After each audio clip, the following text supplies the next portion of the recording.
Hello, sport fans. Welcome to this wonderful segment on the program Sport Arena. Well, we are hosting this special edition because of the ongoing sporting activities all over the world. And yesterday, we witnessed a kind of a victory that everybody expected actually from the beginning of the tournament, that is Euro 2020, as Italy, the Azzurris of Italy, triumphed in the encounter in that finals at Wembley Stadium between them and the Three Lions of England. With that, I welcome you to the show once again. I have my host here, my co-host here, Ali Justice. Good morning, Lambert. How are you doing? How was the weekend like? It was great. It was great. Into the fact that the game went the way I expected, I think it was a great weekend for me. All right. So everybody expected England to triumph in that match, that final match at Wembley, being that they were playing at home and they were playing to the gallery of the fans. You know, that English spirit was there, and people were so excited to see the Three Lions at their first final since 1996 at the Euros. So, what was your take in that very encounter? Well, it was a mouth-watering encounter because, like you said, in the English side, they've not been to the finals, so any major finals since 1996, where they lost to Germany in the same conditions final. They lost to Germany. That one, Nigeria, Southgate was part of that squad.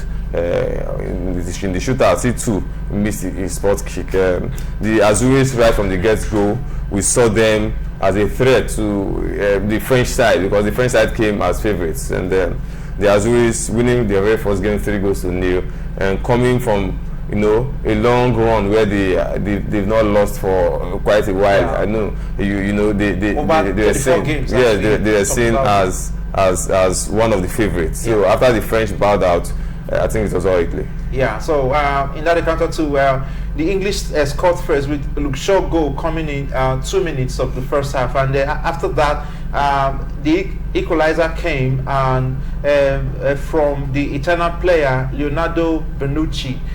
So many persons saw it when it all came around, and they were loud cheering in the streets here in Benin City, Nigeria, when Italy equalized in that very matchup. And along the line, the match went into extra time. So, what do you think would have been on the minds of Gareth Southgate and Roberto Mancini, the tutors of both sides now, the English and the Azzurris? What do you think was on his mind when the match went into extra time and eventually into penalty shootout? Well, the English, led by Gareth Southgate, was on the verge of making history, like we said, for 55 years. They've not laid their hands on any major trophy. Yesterday again, the record continues. The long wait we have to continue. We saw a finals that was dominated by the Azzurris of Italy.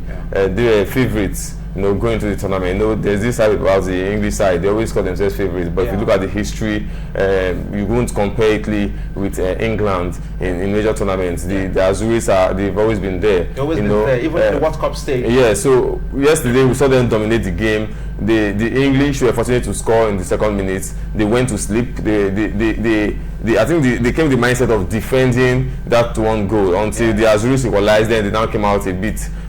We saw a side that was a little bit naive against the side that's well experienced. The presence of Leonardo Bonucci and Giorgio Chiellini, standing as centre backs for Italy was a very big plus for them. And the enterprising Gianluigi Donnarumma, who had two very capable defenders in front of him, he's a talented goalkeeper. In fact, he won the man of the tournament. The most valuable player of the tournament was given to him because even during his spot kick, he was able to put 2 saves, apart from Marcus Rashford, whose spot kick hits the woodwork. So I would say the Italians actually deserve it because even the statistics show that they had 62 ball possession of total ball possession, and that is massive considering that they also had a better shot on target of 6 against the English, who had just 1, and they had a massive 9 off target against the English, who had just 4. So you could see that the Italians actually, for more applications, deserve to leave the trophy. And going to the sport kick, we saw the Italians lose first. Yeah. You know, that would have spurred the English to take advantage of that loss. But unfortunately, because the psychology is there that when your opponent loses the you are an advantage. First spot kick, you are bound to. But then conversely, it throws the pressure on you again, because you become more nervous. You know that when you miss this time around, you take more blame, and that's exactly what we saw happen to to England. Unfortunately, a pair that had not had so much action in this tournament were given the task of coming in for first piece. Saka. Not even Saka, Jadon Sancho. Jadon Sancho, yes. Coming on at the dying stage of extra time, they still couldn't score their spot kicks. And the biggest blunder of the night was allowing a certain 18-year-old Bukayo Saka, the youngest player in the squad, to take the decisive penalty. Wow. So many pundits, including Roy Keane and even veteran manager Jose Mourinho, has questioned why Gareth Southgate allowed Bukayo Saka to take that spot kick. Grealish has said he volunteered to take, but it's the manager who chose who takes and who does not. Bukayo Saka is just too young to fit into that shoes. And of course, if he had scored, Italy and England would have had to play more spot kicks to decide who wins. But then, after he threw it off, it was done and dusted for Italy. You can say that again, because you can't put the whole world on the shoulders of an 18-year-old. It's not possible in such at such a world stage where people were expecting a veteran in the team to take that final spot. Where it was 3-2 Italy to England in the finals of the Euro 2020, and the Golden Boot was won by Cristiano Ronaldo with 5 goals and 1 assist. He was he edged out kick just because he had an assist. So when there's a tie, you just keep looking for other statistics to decide who wins it eventually. So since he had an assist, that means he had 6 direct involvement in goals as against his contender from Czech Republic. And so that was how he won the Golden Boot. All right. So away from that, now we are now moving on to Copa America. The match that was played, the final that was played between Argentina and Brazil. The Abe Celeste won that final match with the 21st goal from Angel Di Maria. That goal was so spectacular. It could even be the goal of the tournament of the Copa America. And the jinx that has been on Lionel Messi of Argentina was finally broken. He has never won a major title or trophy for his own country, and now he has won it finally. And I saw him FaceTiming his family when he won the trophy that day. So what do you think of that? How will you feel if you were in the shoes of Lionel Messi? A big relief for Lionel Messi, a player who is seen as a generational talent. It would have been very bad if he had hung his boots without laying his hands on an international trophy.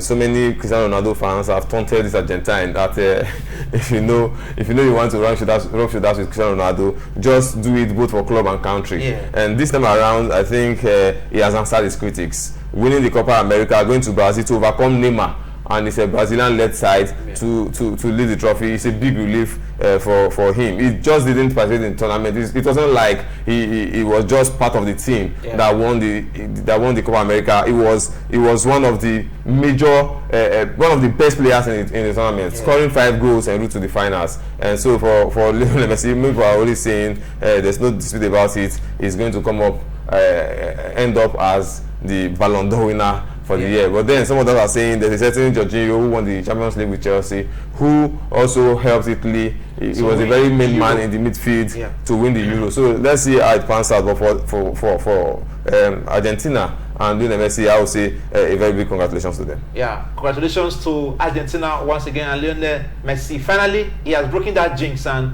he has exorcised his demons when he got to winning a major trophy for his country, Argentina. Well, moving on from there, we're going to look at the third place match between Colombia and Peru, and that match ended in regular time. 3-2 Peru won, with goals coming in from Juan Cuadrado in the 49th minute and Luis Diaz that scored a brace in 66 minutes and 94th minute of that encounter. Then on the Peru side, you have goal scorers Yoshima Judin and Joaluca Lapadula Yeah, those goals came in the 45th and 82nd minute respectively, but they were not enough to actually put off the Colombians from winning the bronze medal in the Copa America. Now let's go to basketball.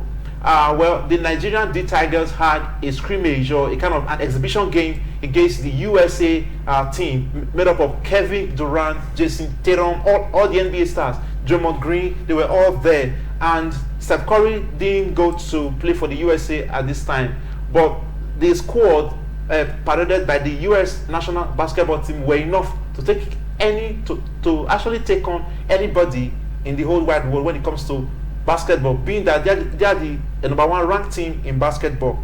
But surprisingly, the D Tigers triumphed in that match.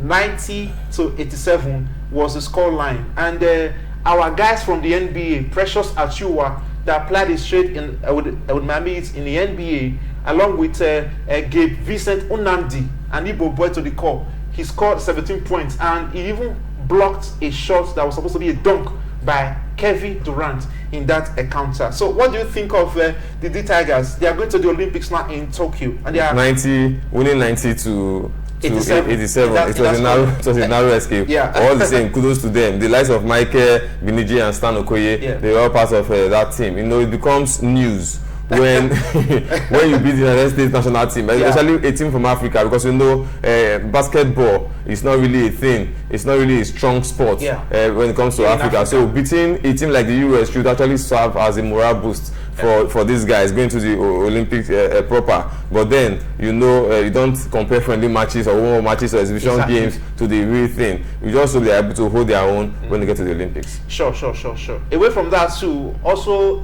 let's go to the NBA now. Still on basketball, we have a match, the game 3 that held between Phoenix Suns and the Milwaukee Bucks. And in that game, Giannis scored 41 points with 17 rebounds. And the Bucks triumphed in that match by a score of 120 points to 100 points of the Phoenix Suns. Chris Paul, you know, we talked about him last week here when we were trying to X-ray how he had been in the NBA for 16 years without winning a title, but now he's very, very close to it, being that the Phoenix Suns still lead in the series of games with 2-1. They've won 2 games out of 3 games so far played, and game 4 will come tomorrow morning on Wednesday by 1 a.m. So what do you think the Milwaukee Bucks, do you think that they are going to really equal the series by winning game 4, or do you think that the Phoenix Suns will come back angry and more aggressive, especially on defense and offense? Because take a look at that match. When I watched it early this morning, we saw that the Milwaukee Bucks were dominating the smallish players from the Phoenix Suns on the paint. You mean inside the rim, very, very close to the basketball rim, because the Phoenix Suns players have few tall guys there. It's only DeAndre Ayton that is about 6'11", almost 7 feet tall. But most guys from the Bucks team, Bobby Portis, Giannis, PJ Tucker, these are big guys, and they can play rough with you when they are very close to you, when they try to score on you. So if you are smallish in stature, you can easily hold yourself against such guys. So what do you think the Phoenix Suns will do or can do to bring the Lyra O'Brien Trophy home again? Well, for Chris Paul in particular, he's helping very close, edging closer to breaking that chains, and it will be a good one if he's able to do that, because right now his team, the Phoenix Suns, are at advantage. You know, they have the advantage right now. After 3 games in the series, they've won 2, and of course it's not like they are blazing the trail really. If you check the total final scores, it's always a close score. So they just have to be very, very careful so that they don't throw their lead away to the Milwaukee Bucks. But then, like you said, the Milwaukee Bucks boasting of gigantic or bigger players, I don't think it counts all the time. You just sometimes need to outsmart your opponent. Look for what is where your strength lies, and make use of it. Right now, since the Phoenix Suns are already ahead, if I were them, I'll just have the mindset that it's a draw right now. I won't see myself as being ahead, so that I won't slip into complacency, and at the end throw away the lead. So if they are able to win tomorrow and make it 3 wins against 1 in the series, then they know they have just 1 game, and that will give them a little bit of luxury or comfort. You know, it will reduce their anxiety going into the 5th game, because when you are a little bit relaxed, you know, that's when you function maximally. Exactly. I really wish the Phoenix Suns will be able to pull through on this one and finally hand Chris Paul a first tournament title. Thank you. So, well, we are hoping that Chris Paul wins the NBA trophy this season, because it's been a long time. Giannis is still young. He's still like 26 years. He still has time on his side. He's still at his prime now. But Chris Paul is almost dwindling when he goes to, although he still got some shots in his sleeves anyway. And you see how he had played Giannis as one player I watched. And he's one of the top players from last night. Of course, you know he needs this most. So even if his teammates are not really giving it their best, he will be the one to give the pep talks, because he really knows time is not on his side. He just needs to do his best with his team to make sure that they deliver this time around. So I really wish him all the best. Not like I don't wish him all big boxer as well, but all the same. Because our brother is there in the walking box. Giannis is in half Nigerian, half Greek. So you have Nigerian blood flowing through his veins too. Well, let's see how it goes. Like I said, if the Phoenix Suns are able to win tomorrow, I think to give them that cushion to play the rest of the game freely. All right, that's it. Let's move on now from there to tennis. You know, the highlight now is Novak Djokovic winning his 20th Grand Slam title, equaling Roger Federer and Rafael Nadal in the world of tennis. And Rafael Nadal and Roger Federer sent him a kind of a message to encourage him when he was playing that, because he was behind when he played against his opponent, and finally he won it, and is now among the men in the tennis world to win 20 Grand Slam titles. That should be the mentality. I mean, the spirit of sportsmanship should always be one of envy. Should always be one of having all the records and keeping it. So good one to know that he has crossed the line. He has joined the elite club. Thank you, Djokovic, Federer, and other greats in the tennis world. I also say congratulations to him. It's not easy to achieve this feat. You know, because when you just like Tiger Woods in the world of golf, when they are talking about the elites, the greats, then it will stand to be counted as well. Yeah, thank you very much for that clear analysis, Ali Justice. Good to have you here today on the show. It's always a pleasure. And hoping that you are going to join us tomorrow morning for at dawn on VOS TV for Sport Tidbits, where we give you highlight of sporting activities around the world. The Olympics is around the corner, starting precisely by July 23rd. We still have some days to go on this month. So please, if you want to place your adverts or anything that you want to do out there, we stand a chance on VOS TV to make it known to the world, as you